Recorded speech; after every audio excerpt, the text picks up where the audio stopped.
Selamat sore semuanya, balik lagi dengan Sarita dari Jakarta Multicultural School di JMS Friday Talk. Nah, ini seperti yang udah ditanyain nama Miss Leti tadi, mana partnernya nih? Biasanya soalnya saya berdua di sini nih. Tapi hari ini nggak bisa ikut.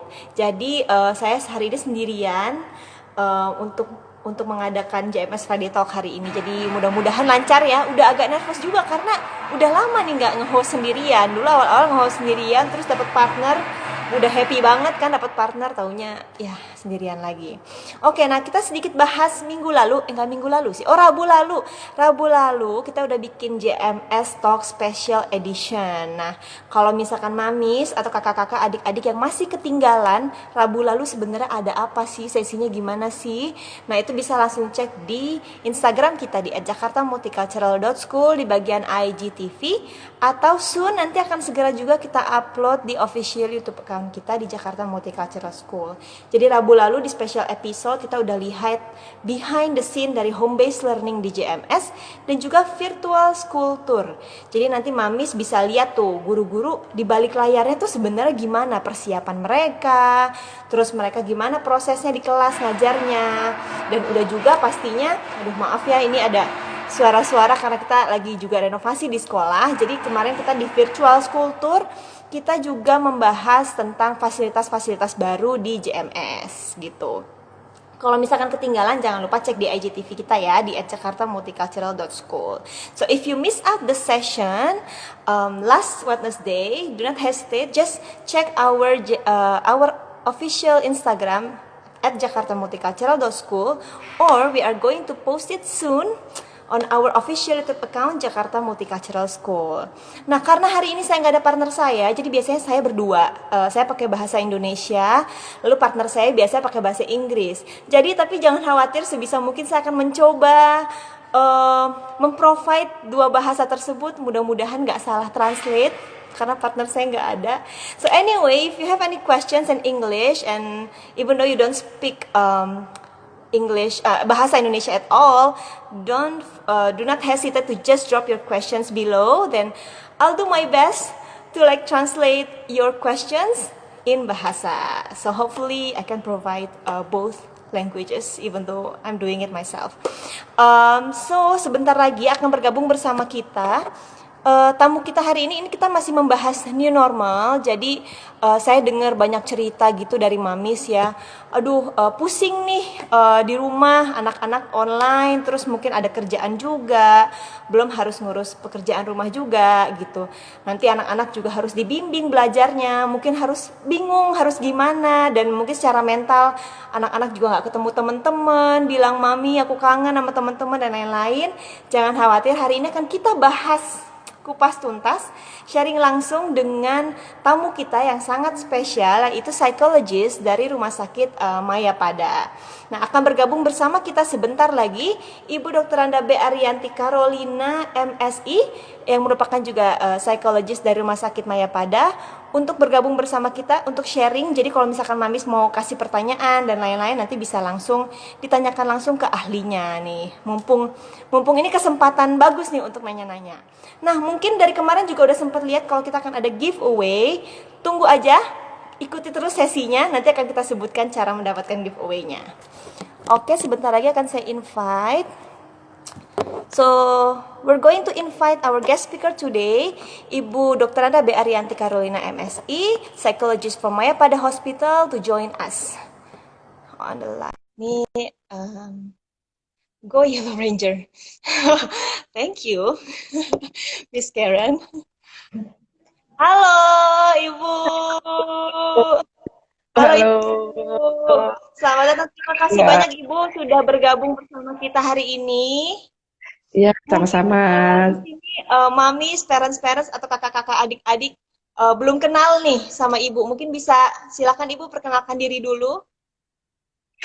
Iya, saya Ibu Yanti biasa dipanggil. Saya di Yanti. Rumah Sakit Mayapada, ada di Klinik Tumbuh Kembang. Mungkin kalau parents ada merasa anak-anaknya berkesulitan belajar, bermasalah, yang sulit ini, atau gurunya bahkan Oh, juga atau gurunya juga bisa kesulitan, ya? silakan datang ke Rumah Sakit Mayapada. tempatnya aman kok di lantai 1, jadi nggak harus melewati yang katanya menakutkan rumah sakit, tapi di sini nggak menakutkan Jadi, karena dibedakan jadi begitu. udah menakutkan ya Bu ya, situasinya aman gitu ya berarti ya. Aman terkendali, tapi masih tetap steril juga. Oh, Silakan datang. yang pasti tetap harus Hmm. jaga protokol kesehatan ya Bu ya, tetap harus pakai Ya, masker, tetap betul. harus jaga jarak, gitu-gitu. Jadi walaupun Betul, tetap. mudah-mudahan kita semua sehat, tapi tidak ada Amin. salahnya juga ya untuk menjaga protokol kesehatan, gitu ya Bu ya. Ya, betul. Oke, kita langsung nih, ini udah rame, ada ibu-ibu, ada mamis-mamis mungkin di sini pada nonton nih, pada ikutan sesi hari ini. Halo dok, aku pasien tetap Maya pada Halo, Mami. hospital nih. Tuh, ada pasien tetap Maya pada hospital tuh katanya ikutan nih hari ini. Iya. Halo, siapa tuh? Oke, nah ini ramai banget yang udah gabung hari ini. Selamat datang semuanya. Terima kasih sudah bergabung sama sesi kita hari ini dari Jakarta Multicultural School bersama Maya Pada Hospital. Ada Ibu Dr. Ana B. Arianti, Carolina MSI yang biasa dipanggil dengan Ibu Yanti. Ya betul ya Bu ya. Nah sesi hari ini kita akan membahas tentang parenting tips nih. Jadi yang tadi seperti saya bilang nih Bu di awal-awal, banyak banget nih curhatan mungkin mamis-mamis di luar sana gitu ya.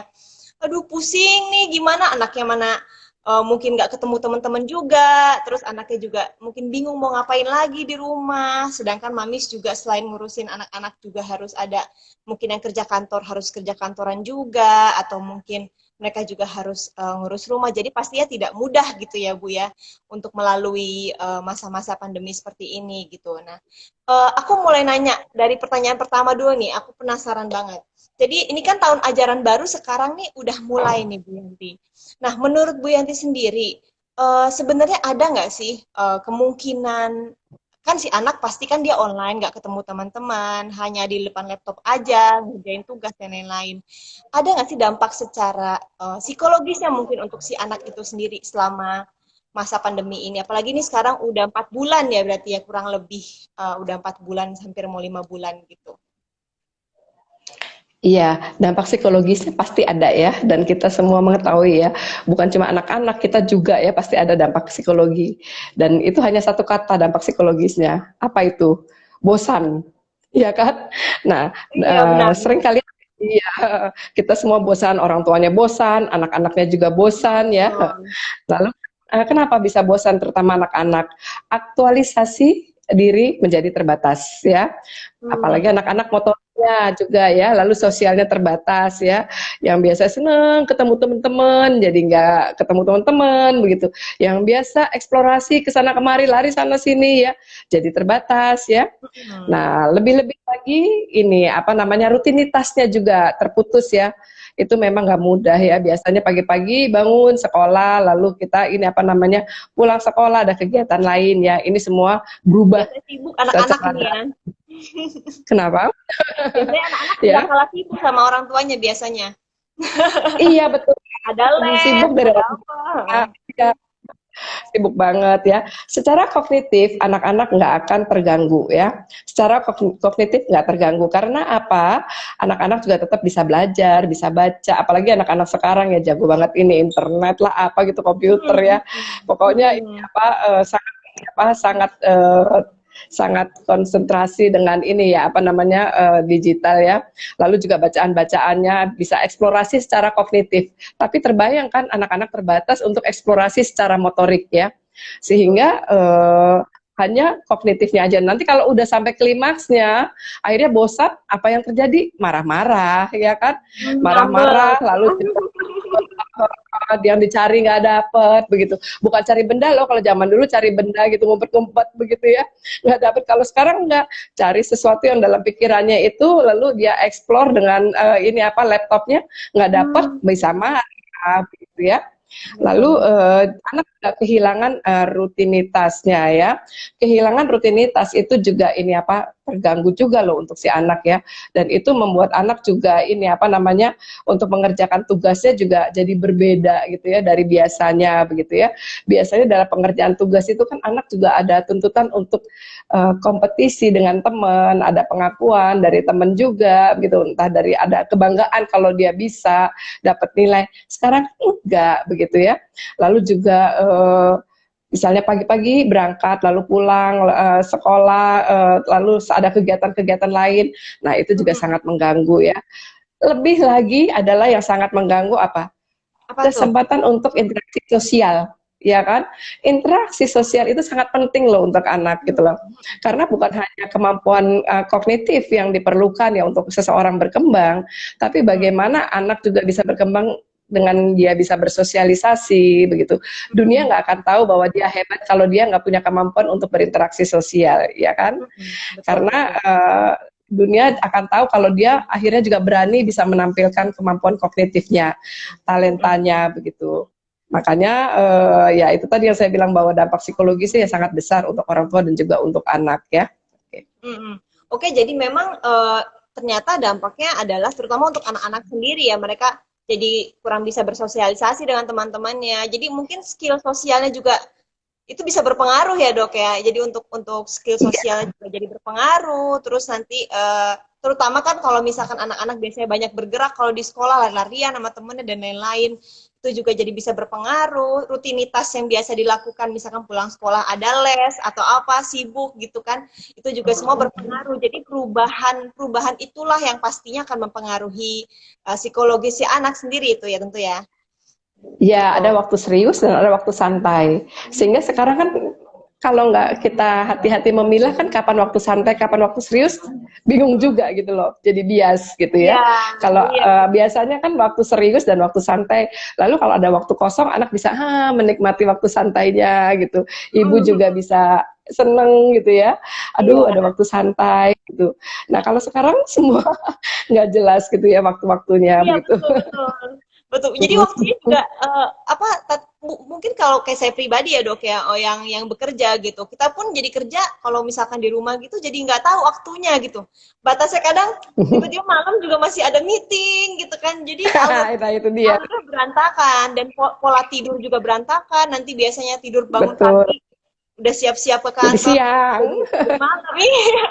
Siang bangun tiba-tiba siang ya. ngantuk jadi banyak yang berubah gitu.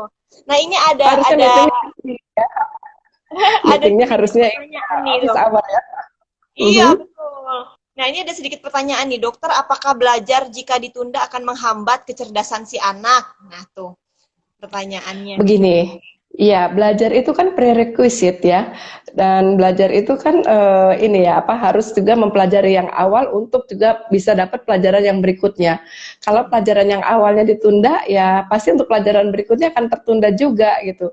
Misalnya saja untuk belajar ini apa perkalian. Kalau anak belum belajar penjumlahan itu kan akan sulit gitu untuk belajar perkalian, dan itu harus sesuai dengan usia kalender si anak gitu ya. Kalau misalnya kita tunda ya pasti yang berikutnya akan tertunda. Jadi sebaiknya ya dalam hal ini parents juga harus bisa ngejar juga gitu sesuai dengan arahan guru gitu. Jangan pernah ditunda. Kalau guru misalnya memberikan tugas ini ya kita harus cepat-cepat seriusin gitu. Jangan wah ini di rumah kayaknya masih bisa ntar deh, nggak bisa juga gitu. Mungkin ya dari sekolah yang saya tahu ya banyak juga apa ya toleransi lah gitu loh, memaklumi gitu ya.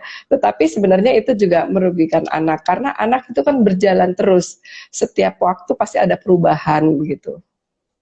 Dia pola perubahannya cepat ya kalau untuk anak-anak tuh ya dok ya.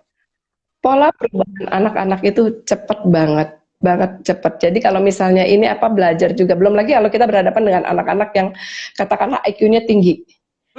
Nah, bagaimana coba dengan anak IQ tinggi? Dia akan eksplorasi terus dengan kognitifnya. Dan apa yang dia pelajari mungkin untuk orang lain perlu pertemuan beberapa kali. Untuk anak yang cerdas itu akan perlu pertemuan misalnya cukup 1 kali. Dan berikutnya harus tambah lagi, berikutnya. Tapi kalau ini nggak pernah ada stimulasi atau kita tunda, ya kejadiannya bahwa akhirnya anak juga akan tertunda untuk keberhasilan berikutnya begitu. Oke oke. Nah, kalau misalkan ini nih, sekolah kan ada yang dari mulai PAUD sampai SMA nih. Mm-mm. Untuk dari range PAUD sampai SMA ini, sebenarnya usia berapa yang mungkin dampaknya akan paling besar nih, Dok? Ini apa namanya, early dan middle childhood. Itu dampak Oh yang paling gitu ya? besar. Kenapa? Iya, betul. Kenapa? Kak? Kenapa saya katakan begitu? Karena saat-saat itu adalah saat-saat peka untuk menerapkan pendidikan dasar bagi si anak. Oke. Ya, bagi si anak. Kalau misalnya anak pada saat itu tidak mendapat pendidikan dasar yang tepat, itu akan berefek nanti pada masa remaja dan masa dewasa berikutnya. Dan pada saat masa-masa yang tadi saya sebutkan, masa-masa eh, anak, itu anak harus mendapat bagaimana dia mencoba lalu gagal, karena itu akan berpengaruh juga kepada self esteem juga, soal harga diri, soal juga kompetensi dari si anak itu sendiri, begitu. Sehingga anak kalau misalnya di rumah, katakanlah dia mungkin nggak ada kesempatan untuk misalnya belajar bagaimana ketika dia gagal, ketika dia kecewa, itu kan perlu latihan juga gitu ya.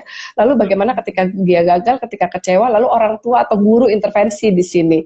Bagaimana anak menyikapi kegagalan atau kekecewaannya begitu. Nah, dalam hal ini ya parents juga harus juga menemani ketika anak gagal, anak kecewa, jangan parentsnya ikut kecewa, itu merasa sedih juga, bilang aduh miss, gimana ini, nggak bisa, aku jadi stres. Jangan, harus fun juga, kita harus juga jadi motivator untuk anak. Oke nak, kamu bisa, gagal nggak apa-apa, kali ini kamu gagal, besok bisa lagi, begitu. Jangan juga ikut uring-uringan gitu, santai aja Jadi parents bete gitu. gitu ya? Iya, yang kerjaan jadi bete semua nanti, ya Iya, kan? iya. Terutama untuk Suasana anak-anak yang rumah. masih usia, terutama untuk anak-anak yang masih usia tadi ya, di early sama middle ya, yang memang butuh motivasi paling besar berarti dari orang tuanya pastinya. Iya, betul. Perlu pendampingan juga. Misalnya katakanlah ini juga bisa terjadi, kita harus lihat pada orang tua yang juga yang bekerja di kantor, ya kan, apa yang Nah, terjadi ini nih. begitu ya. Dan itu kan bisa tertunda gitu ya. Misalnya anak kecewa, tertunda untuk diketahui orang tua, tertunda untuk Ya, diintervensi orang ya. tua begitu. Nah, mungkin pendamping di sini yang jadi kepercayaan dari orang tua atau susternya juga, pengasuhnya ya, sebaiknya mencatat apa sih yang tadi terjadi gitu loh. Walaupun itu tertunda, nggak apa-apa, diintervensi ya. Orang tua bisa mendekati si anak, bisa juga cerita begitu. Sebenarnya itu bagus juga ditunda ya, supaya anak bisa merumuskan, menceritakan apa yang terjadi sih sepanjang hari. Nah, kalau anak bisa cerita, itu kan menurut Sigmund Freud itu akan naik ke permukaan, jadi nggak ada misteri lagi, nggak ada masalah yang terpendam, ya kan? Akan lebih enak anak belajar untuk terbuka gitu ya dari dini ya. Dan orang tua juga belajar mengetahui sebenarnya anakku ini seperti apa begitu. Oh, oke. Jadi memang walaupun misalkan orang tuanya bekerja, walaupun si anak nggak bisa langsung memaparkan kepada orang tua, jadi mungkin siapapun yang ada di rumah, pendamping misalkan, itu bisa mencoba membantu mengcover untuk sementara gitu ya, ditanyakan apa Ya, keluhannya, ceritanya. Jadi si anak juga bisa masuk merilis apa yang ada di pikiran dia dan juga si pendamping nanti bisa menceritakan ke orang tua gitu ya. Jadi ada ya. jembatan. Tapi hati-hati ya dengan bahasa, misalnya kita tanyakan ke anak, apa keluhannya?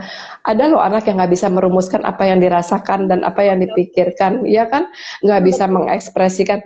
Mungkin kita yang ya berusaha mengerti, memahami, meraba rasakan. Yang paling utama adalah kita mengenal anak kita. Ada anak yang memang tipikalnya introvert, ya kan? Ada anak yang tipikalnya ekstrovert gitu loh. Segala hal maunya diceritain. Tapi ada anak yang diem aja, dia observer gitu ya, hanya mengamati. Lalu ketika gagal hanya ya diem aja, lebih melabel diri begitu. Nah, dalam hal ini pendamping dan parents mungkin yang bisa kasih stimulasi gitu ya, yang membantu dengan ya apa ya, kata-kata atau cerita-cerita begitu, supaya pelan-pelan anak bisa cerita gitu. Jangan dipaksakan juga untuk bercerita terlalu banyak, yang ada adalah frustrasi. Ada loh yang kita sebut anak yang jadi mutism, di mana anak tersebut nggak mau ngomong gitu, diem nggak mau ngomong, karena ketika dia harus cerita, cerita dengan dipaksakan begitu. Padahal kan Oh, ya setiap anak berbeda begitu ya. jadi memang harus dicari juga nih cara penyampaiannya supaya anak mau cerita gitu ya, Dok ya. Nah, ini Iya, ada iya betul. pertanyaan dokter, tips anak supaya bisa memahami keadaan pandemi seperti ini gimana ya katanya nih. Tipsnya mungkin mungkin cara gimana menjelaskan situasi pandemi sekarang kepada anak gitu. Iya, betul banget ya. Ini yang memang sulit ya.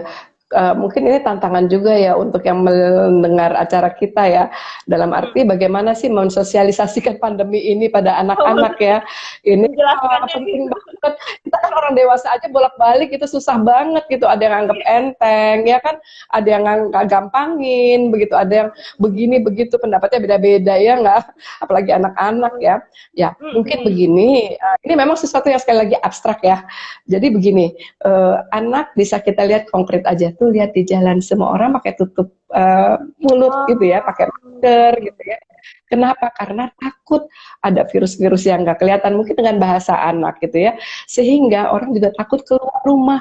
Kalau keluar sampai ada yang bahkan ada yang ditutup pakai seperti apa ya namanya ya itu ya, face Face shield shield, ya, face shield. itu face shield itu oh iya kok lucu ya gitu.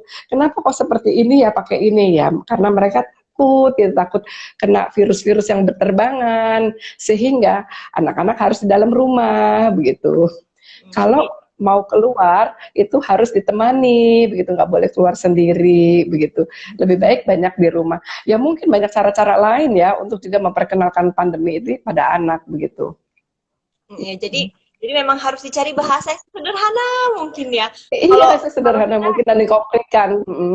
kalau kita di sekolah nih JMS kemarin ada cerita dari ini dok dari salah satu guru dia cerita jadi si anak begitu lagi belajar online nanya Miss where are you gitu oh I'm at school gitu terus anaknya kan bahaya di sekolah kok Miss di sekolah ngajarnya gitu malah dimarahin gurunya jadi jadi si anak buat dia informasinya adalah kalau keluar rumah tuh pokoknya berbahaya Bahaya. gitu. Oh, itu satu hal yang lupa juga disampaikan, bahwa kita nggak boleh kumpul banyak-banyak gitu, bilang aja Oh iya gitu. benar-benar nggak boleh Miss, berkumpul ya. ya, kalian kan nggak masuk, Miss sendirian gitu. Iya, Hanya oh guru-guru dan di iya iya kelas iya. ini Iya. sendiri gitu. Tapi kalau kalian Atau masuk, Miss jadi rame-rame. ditambahkan informasinya gitu ya. Nah, Ya, kalau begitu. kan jadi anak-anak udah ada dampaknya nih pastinya dok. Nah, parents juga orang tua di rumah juga pasti kan ada dampaknya nih. Nah, mungkin ada nggak sih tips untuk apa ya orang tua sendiri bisa bisa mengontrol gitu dalam menghadapi situasi seperti ini untuk terhadap anak-anak gitu. Mengontrol dalam arti apa, Mbak Sarita? Jadi maksudnya mungkin kan kadang parents, aduh stres gitu, frustasi nih si anak PR-nya belum selesai dan lain-lain. Nah dampaknya terhadap orang tua tuh seperti apa? Terus gimana cara mungkin mengatasinya dampak si corona ini? Ya, dampak yang dirasakan orang tua dalam menghadapi ini ya, belajar jarak jauh ini ya. Betul. Ya, orang tua harus menciptakan suasana belajar yang menyenangkan untuk si anak. Jangan akhirnya mendapat image bahwa orang tuaku itu lebih galak dari guruku. Kan sekarang begitu ya, ada saya dengar cerita bahwa orang tuanya jadi lebih Oke. galak dari guru. Enakan sekolah, di sekolah Miss lebih baik gitu. Banyak senyum ya. Belum lagi mungkin ada sebelumnya ya nggak. Orang tua hanya bisa berinteraksi dengan anak kalau tanya hasil belajar begitu ya. Tapi bagaimana orang tua kalau memang ingin anaknya berubah, ya kita dulu dong yang berubah ya kan, dari diri kita yang berubah sehingga anak kita berubah gitu ya. Dan meninggalkan kesan yang positif. Belajar itu sesuatu yang menyenangkan, belajar itu eksplorasi begitu. Tapi anak juga dikasih kesempatan untuk mencoba sendiri gitu, untuk bereksplorasi dulu sendiri, untuk mencoba sendiri. Kita kasih kesempatan untuk bertanya gitu ya. Kalau memang nggak bisa, ya orang tua kan nggak, bukan malaikat yang serba tahu segala-galanya. Bisa jujur juga sampaikan kepada anak bahwa ini ditunda dulu ya, coba nanti misalnya mami tanya ke Miss gitu, ini apa sih gitu. Mami juga bingung, sehingga anak akan bisa memahami, oh ya ternyata memang bukan aku aja yang bingung, mami juga bingung gitu. Oke, mami nanti kita sama-sama tanya ke Miss begitu. Sehingga kan akan ada solusi yang baik. Tapi bukan berarti ketika itu nggak bisa, maminya uring-uringan, aduh, aduh, aduh, gimana ini, susah banget, aku aja nggak bisa. Zaman aku dulu nggak ada kayak gini. Udah tenang aja mami, gitu ya. Nggak semua hal bisa diselesaikan pada saat itu, gitu ya. Tunda Mm-mm. sebentar. Nah, itu bisa ditanyakan begitu. Oke. Nah, Oke. ini aduh, ini saya dapat pertanyaan banyak sekali nih. Coba ya, saya scroll dulu nih. Ini Wow, banyak pertanyaannya banyak sekali ya. pertanyaan. Ini udah pada Hmm. antusias nih, Dok, berarti nih. Bentar, saya coba scroll. Oke, jadi nanti untuk semua penanya hari ini, nanti nama-namanya akan kita kumpulkan dan akan kita coba eh, undi secara random, nanti secara online untuk mendapatkan giveaway-nya. Jadi untuk yang nanya hari ini, nggak apa-apa ditanya, nanti akan kita data nama-namanya yang bertanya, lalu akan kita undi secara random untuk mendapatkan giveaway hari ini. Jadi ada 7 giveaway, 5 paket dari Soy Joy, dan 2 voucher 10% diskon untuk swab test di Mayapada Hospital gitu. Jadi untuk semua penanya hari ini jangan ragu untuk bertanya. Saya soalnya di sini sambil catat nih nama-nama yang nanya, nama akunnya yang nanya, jadi bisa sekalian. Nah, ini ada pertanyaan nih dok. Dok bisa minta tips supaya anak dan ibu tidak stres untuk belajar dari rumah. Anak dan ibu tidak stres belajar di rumah. Yang pertama adalah persiapan, ya pastinya persiapan. Dan saya nggak tahu ya, apakah guru-guru memberikan tugas secara mendadak? Nggak juga kan? Hmm. Iya kan? Kalau memberikan tugas pasti yang saya tahu juga katanya masih bolehlah dikumpulkan besok Oh, gitu biasanya ya. ada toleransinya tuh. Iya ada toleransinya apalagi dengan kondisi sekarang ya. Kayak yang Hmm. biasanya katakanlah ada yang disiplin harus saat ini enggak gitu ya. Kalau misalnya ada postes gitu ya.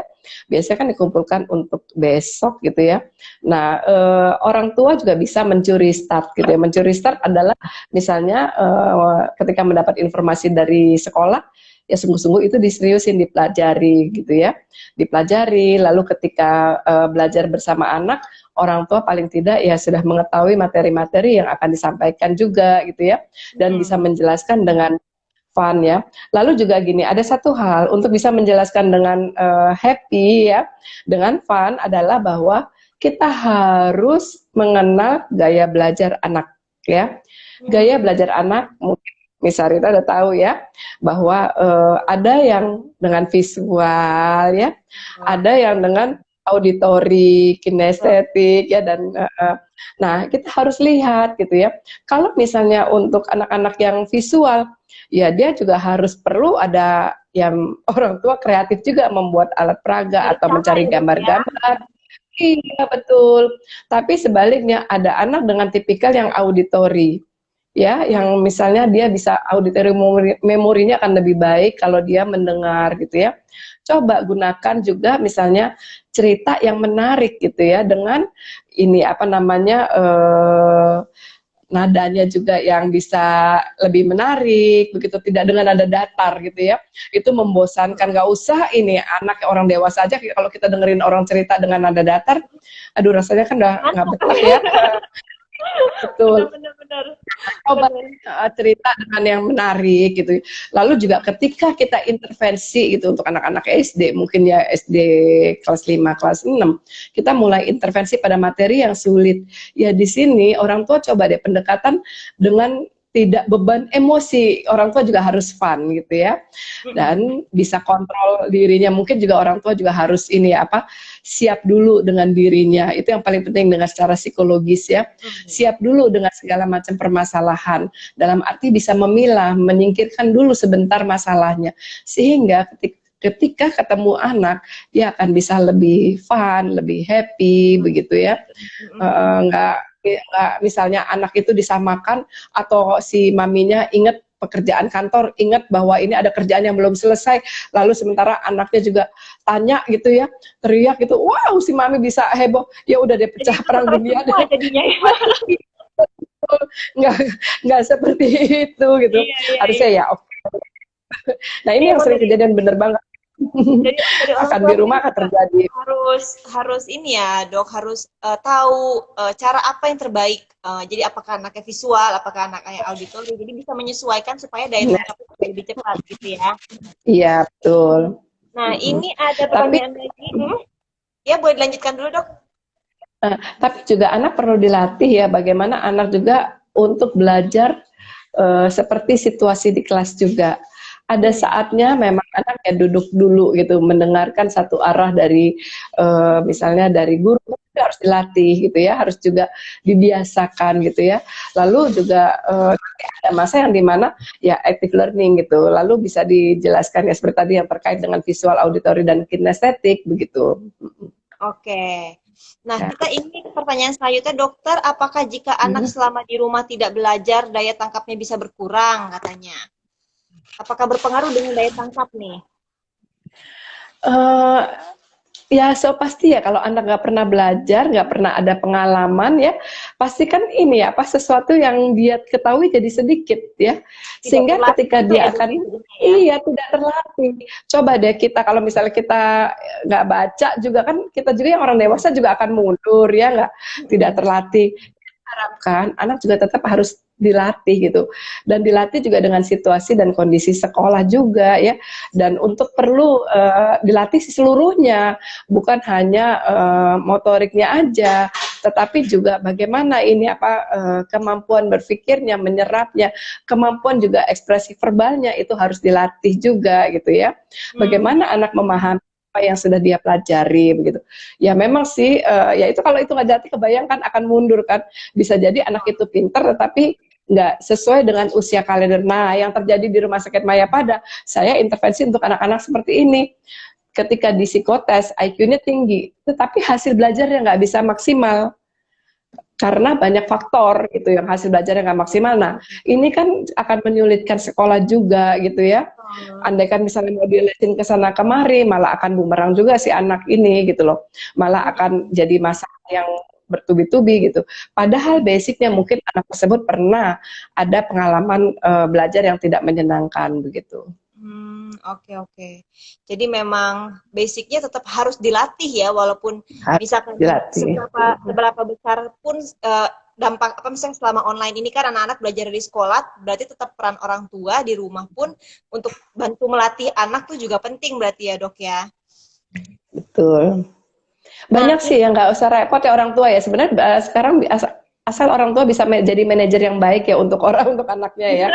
Dalam arti bisa delegasikan gitu ya, jadi manajer yang baik ya. iya, iya. Misalnya melibatkan orang rumah gitu loh, untuk juga melibatkan anak gitu. Misalnya kasih cara bagaimana anak misalnya menyiram tanaman, bagaimana kalau tanaman itu nggak disiram, mungkin aja dengan bahasa ART, asisten rumah tangga, ya kan dengan bahasa sederhana mungkin anak bisa lebih mengerti. Lalu orang tua bisa pakai dengan bahasa-bahasa yang lebih ilmiah sedikit, bahasa sekolah begitu, ya kan bahasa yang ada di buku begitu.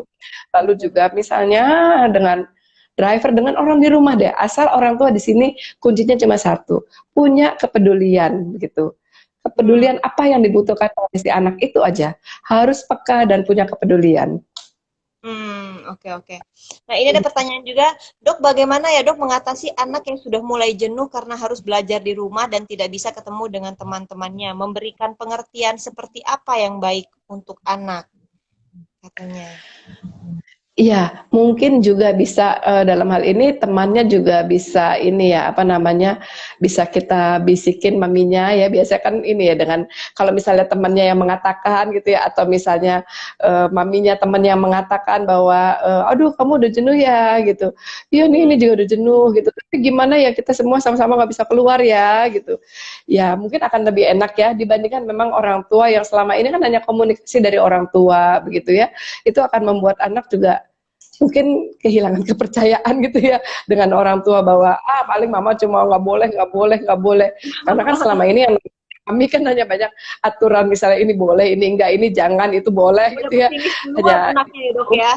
iya betul, makanya ya kita kalau saya sih bisa melibatkan misalnya ini apa temen gitu atau orang tua, anakku ini loh udah mulai bener-bener uring-uringan segala macam, udah gak suka banget di rumah nih, gimana nih, udah dijelasin kasih pengertian juga susah gitu ya. Mungkin juga baik pun atau bagaimana ya, anaknya juga diajak juga untuk kontak dulu begitu ya. Memang sosialisasinya bentuknya seperti ini, sosialisasi digital kali ya namanya ya, harus Iya. ini apa namanya tapi ya sebelumnya diinformasikan juga gitu, kita mau bentuknya seperti apa ya, dibuat skenario lah begitu.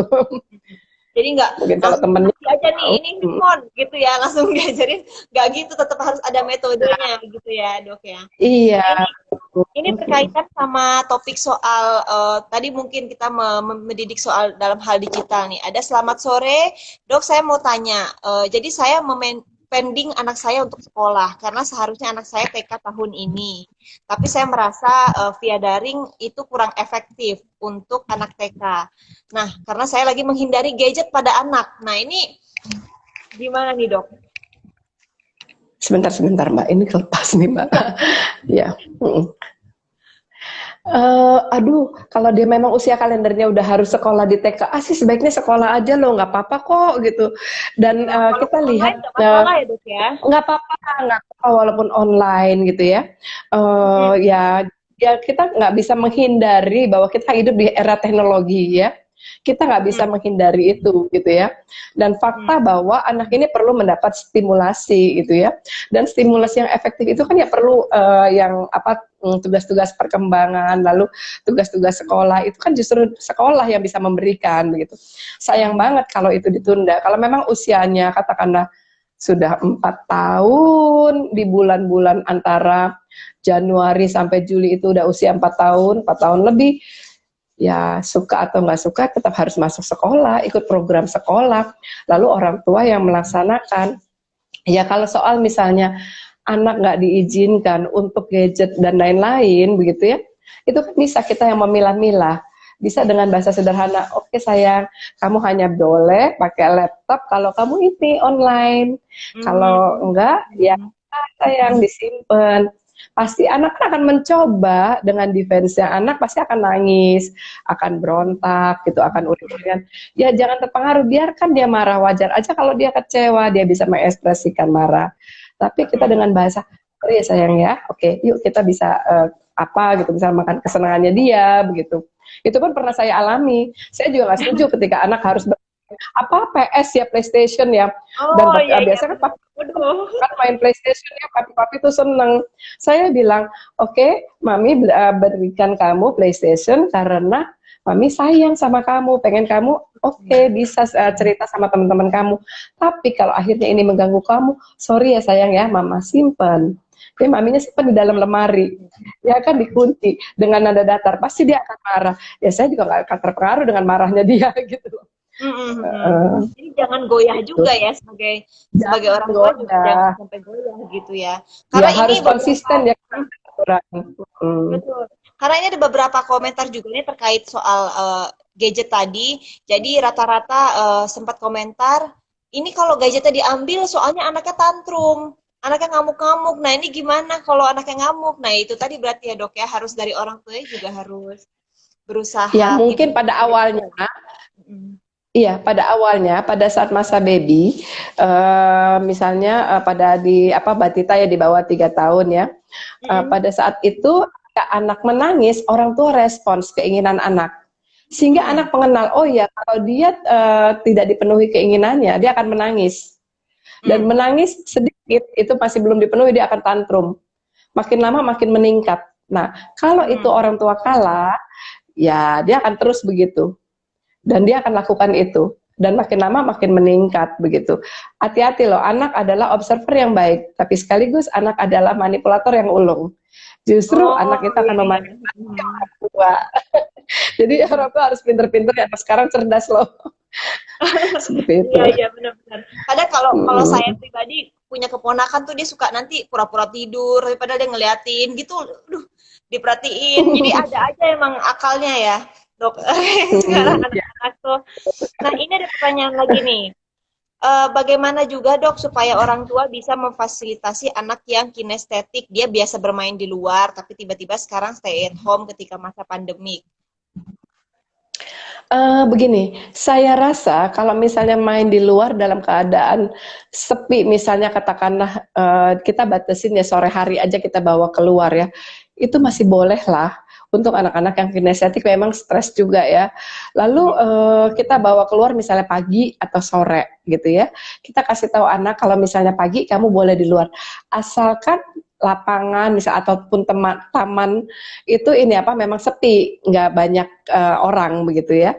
Kalau misalnya di kompleks kan biasanya kan ada taman ya. Nah, taman di situ bisa lah misalnya bawa bola, lalu anak yang kinestetik boleh bermain bola di situ begitu. Lalu kita batasin misalnya 1 jam aja ya sayang ya. Setelah itu kita balik begitu. Bisa kita titip pesan sama satpam, Pak tolong Pak nanti kalau di 1 jam diingetin ya, tegur ya gitu supaya segera pulang. Iya, iya. Biasa anak juga takut kalau tegur orang lain begitu. Jadi sebenarnya nggak masalah ya, asalkan masih dalam pengawasan seperti itu ya dok ya. Ya, ya asal dalam pengawasan katanya kan kalau yang di tempat terbuka dan itu tidak ramai masih boleh lah gitu ya. Jadi tidak berkumpul gitu ya. Pagi ya tidak berkumpul pagi atau sore begitu. Nah ini juga ada bagaimana sih caranya menstimulasi kemampuan sosialnya di masa-masa seperti ini. Jadi kan mungkin concernnya anak-anak banyak kan online, cuma ketemu teman-teman sekelas via Zoom atau Google Meeting. Nah ini gimana untuk melatih kemampuan sosialnya nih dok? Mungkin ada tips nggak? Yes, betul banget ya.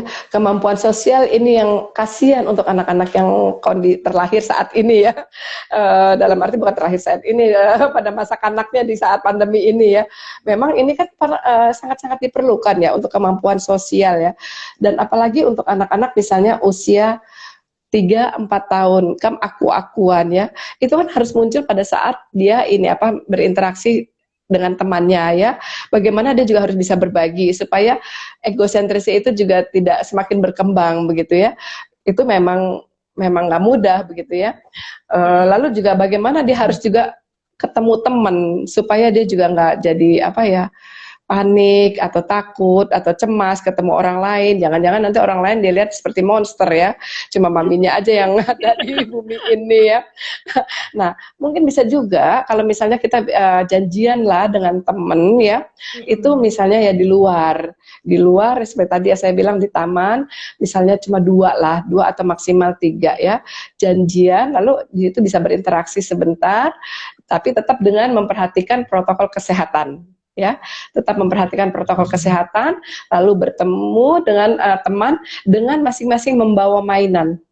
Ya, dengan masing-masing membawa mainan, kita bisa lihat di situ apakah anak bermain sendiri ataukah berbagi. Iya kan? Nah, kalau ada kan kesempatan sebaliknya bahwa anak itu kan kadang-kala kan bermain dengan mainannya sendiri, dia nggak mau berbagi. Atau sebaliknya, hanya membawa satu mainan. Misalnya janjian, hari ini aku membawa ini ya mainan ini gitu. Misalnya si A membawa mainan ya hari ini, B nggak bawa mainan. Lalu bagaimana mainan yang dibawa A ini harus sharing juga dengan B. Lalu berikutnya pertemuan berikutnya gantian B yang bawa mainan gitu loh. Satu, lalu si A nggak bawa gitu. Iya, lalu di situ bisa sharing karena ini penting banget untuk kemampuan anak bisa bersosialisasi gitu ya. Karena banyak hal yang bisa diambil dari anak juga gitu ya. Bagaimana juga harus bisa dia kecewa ketika mainannya juga dimainin temennya begitu. Lalu kalau anak besar ya mungkin bisa ya sosialisasi, katakan anak SD, SMP, SMA bisa online gitu ya zaman sekarang ya. Iya betul. Kalau mungkin kalau SMP, SMA kan setidaknya mereka sudah memahami situasi sekitarnya lah. Jadi mungkin mereka juga lebih bisa mengontrol. Kalau misalkan anak-anak kan itu yang dikhawatirkan mungkin kan kalau ketemu teman-teman mereka kadang meluk, kadang namanya tos-tos atau megang-megang barang apa yang nggak kepantau gitu kan. Mungkin di situ kali ya kekhawatiran kebanyakan orang tua di luar sana gitu. Iya, asal disiapkan aja masing-masing anak disiapkan. Yang ya makanya saya bilang bahwa bertemu dengan yang kita kenal sehingga kita bisa mempersiapkan bareng-bareng begitu. Pasti kan sama-sama punya kebutuhan gitu ya. Take and give lah dalam kondisi ini gitu ya. Nah ini ada pertanyaan menarik juga nih dok. Dokter, apakah makanan itu bisa mengubah mood anak? Iya betul, makanan itu bisa mengubah mood anak. Kalau misalnya katakanlah kalau makanan yang dia senengin ya pasti moodnya seneng dong. Ya so pasti ya. Kalau misalnya makanan yang dia nggak senengin, dia juga akan rewel begitu ya. Tapi ya tergantung apa gitu ya. Kalau ini kita mau lihat makanan yang membebani anak, memang ada. Itu mungkin bisa ditanyakan juga nanti pada ahli gizi ya. Kayaknya berikutnya ya Maya pada akan dengan ahli gizi ya. Mungkin bisa Nah, ditanyakan dengan ahli gizi. boleh. Tapi karena kalau misalnya iya, dari saya misalnya aja ya anak ADHD kalau bisa sih kurangi gula gitu, asupan gula ya. Hanya sebatas itu, tapi sebenarnya mungkin bisa dibantu nanti dengan ahli gizi.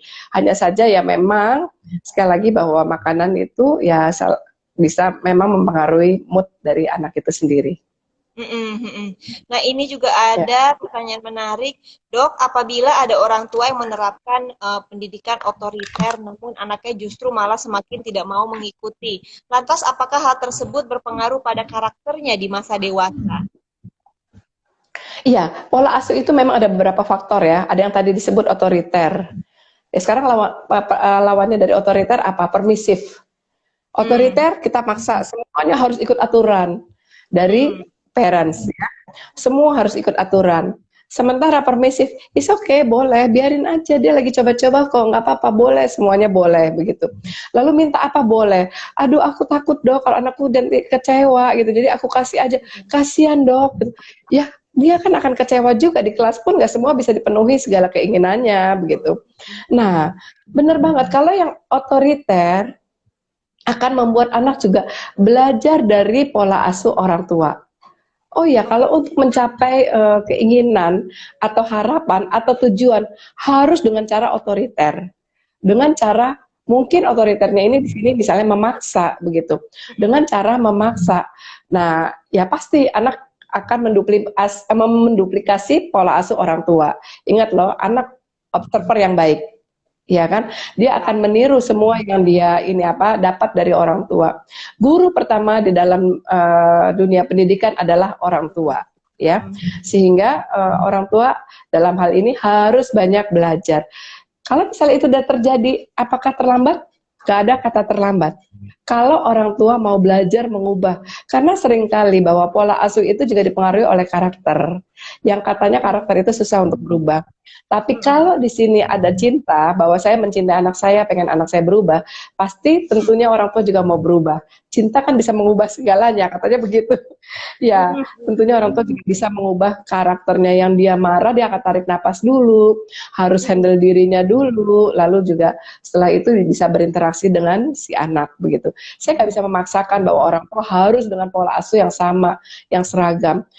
Kadangkala otoriter diperlukan. Dalam kondisi apa otoriter diperlukan? Dalam kondisi yang memang itu membahayakan atau itu urgent, diperlukan otoriter. Tapi nggak selalu otoriter itu bisa berlaku untuk dalam proses belajar mengajar begitu ya. Permisif itu juga dikatakan bahwa itu pola asuh yang nggak oke juga gitu ya. Tapi ada kalanya permisif itu diperlukan. Jadi lihatlah situasi dan kondisi, kita kenali anak kita, kapan kita otoriter, kapan kita demokratis, kapan kita permisif begitu. Jadi intinya memang penting untuk orang tua harus bisa seimbang gitu ya dok ya. Seimbang kapan saatnya harus otoriter, kapan saatnya tadi harus permisif. Karena mungkin terlalu otoriter juga nggak baik, terlalu permisif juga nggak baik. Jadi memang harus kenal sekali dengan karakter anak dan bisa diseimbangkan gitu kebutuhannya ya. Iya. Nah, ini ada dok murid saya ada yang fobia dengan keramaian. Lalu sama orang tuanya disekolahkan di PAUD supaya dia belajar bersosialisasi. Ternyata malah pandemi. Nah ini gimana caranya untuk bisa mengatasi si fobia tersebut? Apakah dengan cara yang tadi dokter sebutkan, misalkan janjian dengan yang dia kenal, itu juga bisa membantu melatih dok? Iya, bisa juga ini kalau misal anak-anak dengan fobia keramaian, itu juga dia suruh melihat dulu, melihat suasana ya. Misalnya katakanlah kalau sekarang kita susah juga ya melihat suasana ramai ya. Tapi mungkin kita dengan jarak jauh dari mobil kita bisa mengamati gitu, melihat situasi di luar sana. Kalau memang ada ya mungkin nggak keramaian sekali ya, katakanlah ada kumpul beberapa orang gitu, biar anaknya melihat gitu. Tapi mungkin bisa jadi anak-anak dengan fobia itu dia akan menghindar dan itu gak tertarik untuk lihat gitu. Tapi kita tetap harus paparkan dia dengan kondisi itu dengan visual dulu. Mungkin anak kan nggak bisa berinteraksi, dalam arti kan tetap harus dibatasi. Dan yang kedua bisa jadi dengan janjian yang tadi saya sampaikan ya, janjian dengan teman. Saya rasa kalau misalnya masih 3 orang masih boleh ya kan di tempat terbuka begitu ya, di taman begitu. Kan Mm-mm. saya lihat teman-teman tapi ya mungkin Iya bisa betul. dimanfaatkan untuk Jadi orang tua mungkin yang bisa baru main baby. gitu, asalkan nggak terlalu rame gitu. Iya, Ya. betul. Mm-mm. Nah, ini juga ada pertanyaan, Dok. Apakah kondisi psikologis seorang ibu yang depresi ketika hamil akan cenderung membuat anak yang lahirnya pun nanti nggak bisa mengelola emosi dengan baik? Jadi berpengaruh nggak tuh kalau misalkan lagi pandemi gini, stres, terus mungkin si ibu lagi hamil, saat anaknya lahir, apakah berpengaruh? Biasanya akan berpengaruh karena faktor hormonal. Ya, biasanya akan berpengaruh. Tetapi orang tua jangan menyerah dengan kondisi itu. Ada Hmm. faktor internal dan ada faktor eksternal. Ada faktor bawaan juga ya. Nah, Mm-mm. dalam hal ini mungkin kita tahu kalau kita kenal dalam arti kita menyadari bahwa oh ya dulu saya cemas, anak saya sekarang terlahir cemas gitu ya. Mungkin orang tua Mm-mm. bisa pelan-pelan latih anak untuk mengurangi cemasnya, meminimalkan cemasnya. Coba deh Mm-mm. perhatikan Mbak Sarita. Kalau misalnya ini apa namanya anak-anak pertama, cenderung kan anak-anak pertama itu anak-anak yang jadi anak pencemas, ya kan? Anak yang serba takut, dia nggak cemas gitu ya, atau bahkan jadi cengeng gitu, apa-apa takut. Karena apa? Itu kehamilan pertama, ya kan? Dan biasanya si ibu dan bahkan ayahnya juga cemas begitu ya kan, takut-takut begitu. Nah, tapi faktor eksternal pola asuh akan memberikan pengalaman baru untuk si anak yang walaupun anak secara bawaan katakanlah cemas, dia akan pelan-pelan belajar dari kecemasannya dan bagaimana cara mengatasi cemasnya begitu.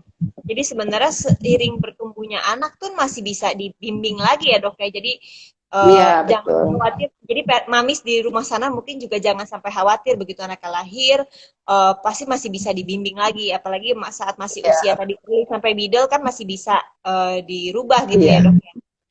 Nah iya ini ada betul. pertanyaan, dok bagaimana cara mengedukasi anak di bawah 5 tahun untuk mau rajin cuci tangan?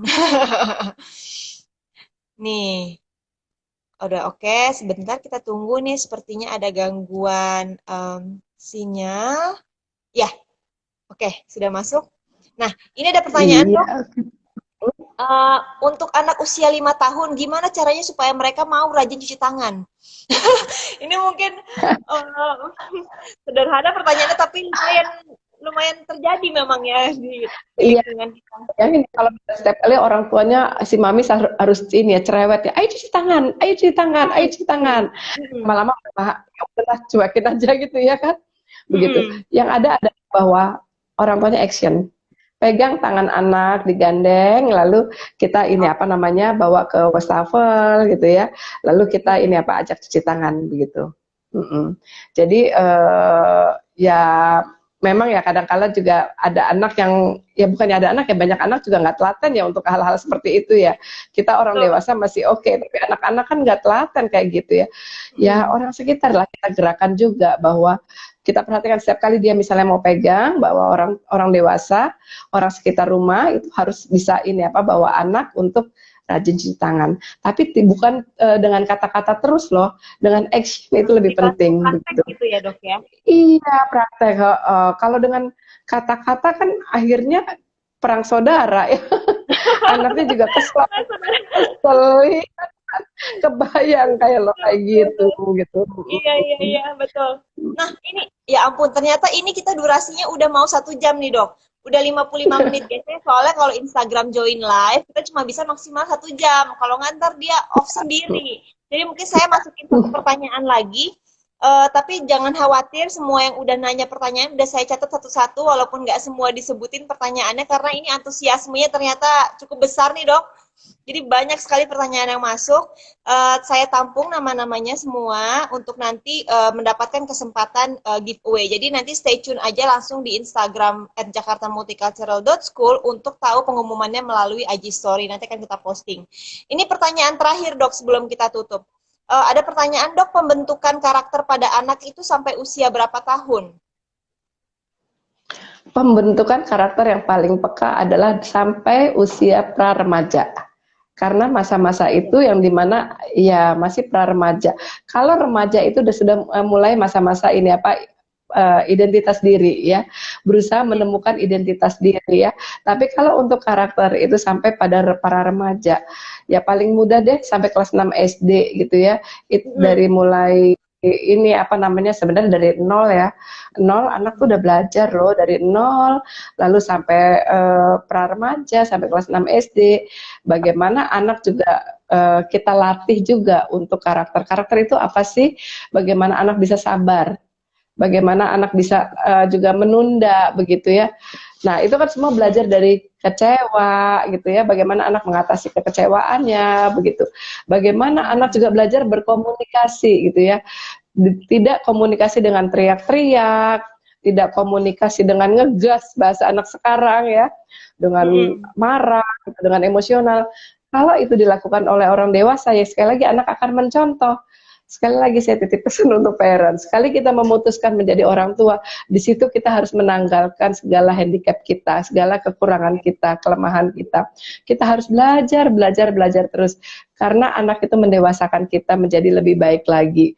Misalnya belajar bagaimana tadinya kita kalau ngomong misalnya kasar, nggak sabaran. Kalau kita pengen anak kita nggak kasar, anak kita nggak pengen menjadi anak yang sabar, ya kita juga harus belajar sabar, harus juga ngomong dengan nada datar, sehingga anak tidak harus dengan teriak-teriak. Kebayang coba misalnya Rita kan kalau misalnya ada anak yang kalau kita belum bentak dia belum action, iya nggak? Kalau kita belum teriak belum action, dia kan maunya kita teriak dulu gitu, teriak baru dia action gitu. Bahkan yang menyedihkan lagi, ada yang harus dipukul. Kalau nggak dipukul katanya dia nggak bisa apa-apa gitu ya, nggak mau melakukan apa-apa. Aduh kasihan banget gitu ya. Dan kita harus memberikan positive reinforcement, memberikan reward, positive reinforcement bahwa ada sedikit aja perilaku yang baik, kita harus bisa melihat perilaku yang positif supaya perilaku yang positif itu akan bisa berkembang terus dalam diri si anak gitu ya. Ingat loh parents, apa yang dikatakan orang tua itu adalah doa untuk anak gitu ya.